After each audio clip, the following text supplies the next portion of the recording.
பேருக்கு வந்து ஒரு ஃபேன் பேஸ் இருக்கு, அதனாலதான் வந்து அவருக்கு இவ்வளவு பேர் வராங்க அப்படின்னு சொல்லி நம்ம நினைக்கிறோம். ஸோ யூத் ஃபேன் பேஸையும் தாண்டி ஒரு எபோவ் 40 இருக்கவங்களுக்கும் விஜய் ரொம்ப பிடிக்குது. ஏன் அப்படின்னா we all expecting a change. ஒரு சேஞ்ச் வேணும்னு நினைக்கிறோம். ஒரு மாற்றத்துக்காக தான் இன்னைக்கு ஒரு புது கட்சி வருது. அது நீங்க கேட்ட மாதிரி விஜயா இருக்கட்டும், இல்ல வேற யாராவது ஒருத்தர் இதே வாக்குறுதிகளை கொடுத்திருந்தா கூட கண்டிப்பா people can accept. இந்த இன்ஸ்டாகிராம், ஃபேஸ்புக், யூடியூப் தெரியறதுக்கு முன்னாடியே அவர் நிறைய நலத்திட்டங்களை செஞ்சுட்டு வராரு.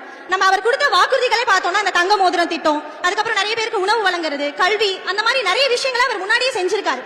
இதெல்லாம் ஒரு பக்கம் இருந்தாலும் இப்ப விமன்காக அவர் செஞ்சிருக்க ஒரு 3 விஷயங்கள் நம்ம அப்ரிஷியேட் பண்ணி ஆகணும்.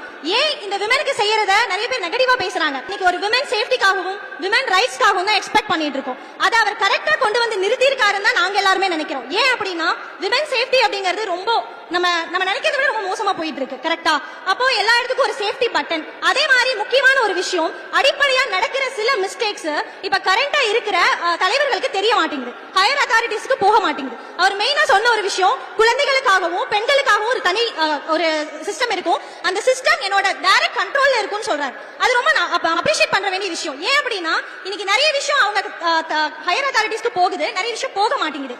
ஆனா இந்த பெண்களுக்கானதையும் குழந்தைகளுக்கானதையும் அவர் டைரக்டா கண்ட்ரோல்ல எடுத்துக்கணும்னு ஏன் சொல்றாருன்னா இன்னைக்கு அது ஒரு பிக்கஸ்ட் இஷ்யூவா இருக்கு. அதை யாருமே பேச மாட்டேங்கிறாங்க. வேற ஒரு நியூஸ் வந்தோடனே அடுத்தடுத்து போயிடுறாங்க. நிறைய கேசஸ் இன்னும் பெண்டிங்ல இருக்கு நம்ம பாக்குறோம். சோ டைரக்ட் கண்ட்ரோல் எடுக்கணுங்கிறது ஒரு நல்ல அப்ரிஷியேட் பண்ண வேண்டிய ஒரு பாயிண்ட்.